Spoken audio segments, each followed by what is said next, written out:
Uma vida que glorifique a Deus é uma vida com propósito. E hoje a gente vai falar um pouco sobre como que as coisas, como que as pessoas, como que o ambiente ao nosso redor influencia naquilo que a gente é e o que isso implica na nossa verdadeira identidade, que é aquela que Deus nos deu. A primeira coisa que a gente precisa entender é que o nosso cérebro, ele tem algo que a neurociência vai explicar como neurônios espelho.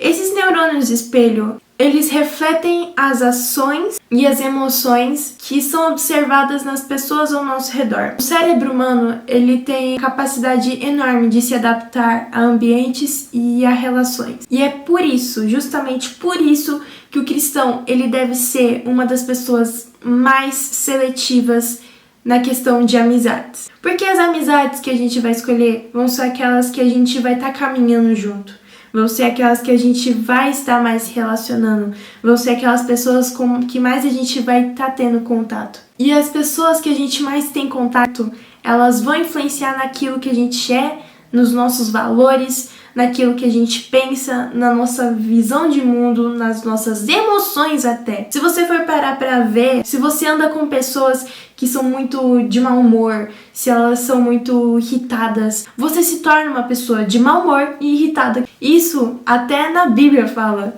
Em Provérbios capítulo 22, versículo 24 e 25 vai dizer: "Não se associe com quem vive de mau humor, e nem ande em companhia de quem facilmente se ira.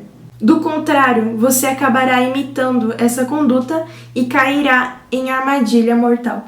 A Bíblia, ela é muito mais atual do que as pessoas imaginam. E uma das provas é esse versículo. Porque a neurociência explica aquilo que eu acabei de dizer sobre os neurônios espelho. Eles descobriram isso em 1992, ou seja, há 32 anos. A Bíblia é especificamente Provérbios, na qual a gente acabou de ler. Ela foi escrita entre 2.500 a 3.000 anos atrás. A Bíblia, diferente do que muitas pessoas pensam, ela não é contra a ciência. A ciência, ela é a descoberta da criação de Deus. Deus nos deu a capacidade de descobrir e se maravilhar com as coisas que Ele criou. E voltando para a parte das nossas relações, o tipo de pessoa que você vai andar também vai poder influenciar nas consequências das suas ações. Como assim? Lá em Provérbios capítulo 13, versículo 20 vai dizer: "Aquele que anda com os sábios será cada vez mais sábio, mas o companheiro dos tolos acabará mal. Aquele que anda com sábios, consequentemente, acabará sendo sábio." A Bíblia retrata o tolo como, além de ser uma pessoa que não é temente a Deus, além de ser uma pessoa que não anda em santidade, a pessoa que anda muito com o tolo vai acabar sendo tolo e sofrerá as consequências igual um tolo. As nossas amizades muitas vezes vão definir o nosso relacionamento com Deus. Porque eu acredito que o cristão, ele deve ter sim amizades que não são cristãs. Porque é nesse meio que você vai acabar sendo luz na vida dessas pessoas. Porém, você só poderá ser luz quando você entender que você não tem que ser influenciado, você que tem que ser influência. E a partir do momento que você não consegue ser a influência e o jeito que você é influenciado é maior do que a sua convicção e os seus valores, você acaba se igualando às pessoas que não são cristãs, que são seus amigos. Uma pessoa, ela não pode ficar sem amigos em hipótese alguma. Ficar sem amigos é perigoso. Não ter ninguém é perigoso. Vai ter momentos sim em que você vai estar sozinho, mas esses momentos não é para você se isolar por conta própria. São momentos em que Deus vai afastar as pessoas de você para que Ele tenha um momento a sós contigo.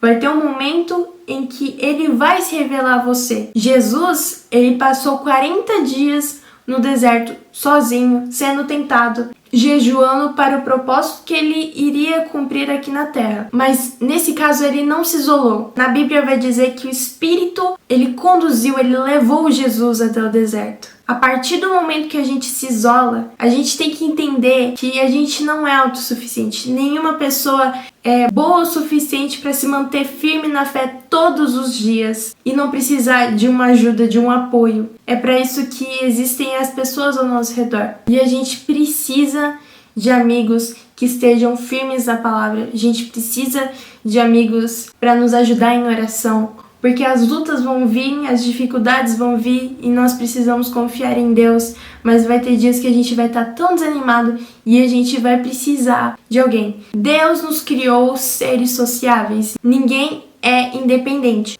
Paulo em 1 Coríntios vai falar que as más companhias elas corrompem os bons costumes. Não importa o quão bem estruturado você está na Bíblia e na Palavra de Deus e na sua comunhão com Deus. Se você se associa com pessoas que vão te influenciar, elas vão corromper os seus bons costumes, elas vão corromper os seus valores, elas vão moldar a sua mente e vão agredir a sua santidade, vão agredir a sua intimidade com Deus. Músicas e conteúdos em redes sociais, em entretenimento, em jogos, as coisas que a gente vê, as coisas que a gente consome durante a nossa rotina, influenciam diretamente na nossa identidade e no nosso comportamento. O nosso cérebro, ele tem a capacidade de processar e se adaptar a determinadas informações. Ao você ouvir música, diversas áreas do seu cérebro eles são ativadas, incluindo o sistema límbico, que é o responsável pelas suas emoções. As músicas que você ouve, elas têm impacto direto naquilo que você sente. Elas influenciam no seu humor, na sua memória e principalmente no seu comportamento. As músicas que você ouve com frequência, as músicas que você gosta de ouvir, elas vão mudar o seu comportamento. Aí você pergunta, ouvir música secular é pecado? A partir do momento que uma determinada música vai influenciar na sua identidade com Deus, vai alterar aquilo que você é, sim, é pecado. Porque vai te tirar do propósito de Deus. O nosso propósito é ser imagem e semelhança. Por que existem tantas músicas que viciam? Porque as músicas, elas vão liberar dentro do nosso cérebro neurotransmissores chamados dopamina e serotonina. Esses neurotransmissores, eles são responsáveis pelo prazer e pelo bem-estar. Acontece que determinadas doses, elas não fazem bem para o nosso sistema e isso acaba tornando um vício. Conteúdos audiovisuais, eles têm a capacidade de moldar os nossos valores, a nossa visão de mundo e as nossas atitudes, especialmente quando elas são consumidas repetidamente. Certos tipos de músicas e conteúdos, elas influenciam e fortalecem a nossa natureza carnal, ou seja, aquilo que nos induz a pecar. Toda música e conteúdo que é um vício é uma escravidão. Se você não consegue se imaginar sem determinadas coisas que você gosta, aquilo te escraviza. E o Senhor Deus, ele não vem para nos escravizar, ele nos vem para dar liberdade, livres da nossa própria vontade. Todo vício, ele é um pecado. Tudo aquilo que te escraviza te consome e não é saudável para sua vida espiritual. Tudo aquilo que afeta a sua identidade te tira do propósito. Nós somos criados com o propósito de ser imagem e semelhança de Deus. Imagem vem do termo tselem, e isso significa representação de algo, reflexo das características de Deus. Semelhança, no original demut, destaca aquilo que nós compartilhamos dos atributos de Deus. Imagem e semelhança, embora não sejam termos muito parecidos pra gente no português, mas se você voltar para as origens, elas são palavras que descrevem o propósito na qual nós fomos feitos. Uma vez que nós damos lugar para o nosso espírito, uma vez que nós matamos a nossa carne todos os dias, uma vez que a gente jejua e tem uma vida de oração, a gente dá lugar para o fortalecimento do nosso espírito. E isso acaba dando liberdade para o Espírito Santo trabalhar na nossa vida de uma forma que a gente consiga ter cada vez mais visível os frutos do Espírito, conforme está escrito lá em Gálatas 5:22. Mas o fruto do Espírito é amor, alegria, paz, paciência, amabilidade, bondade, fidelidade, mansidão e domínio próprio. Contra essas coisas não há lei.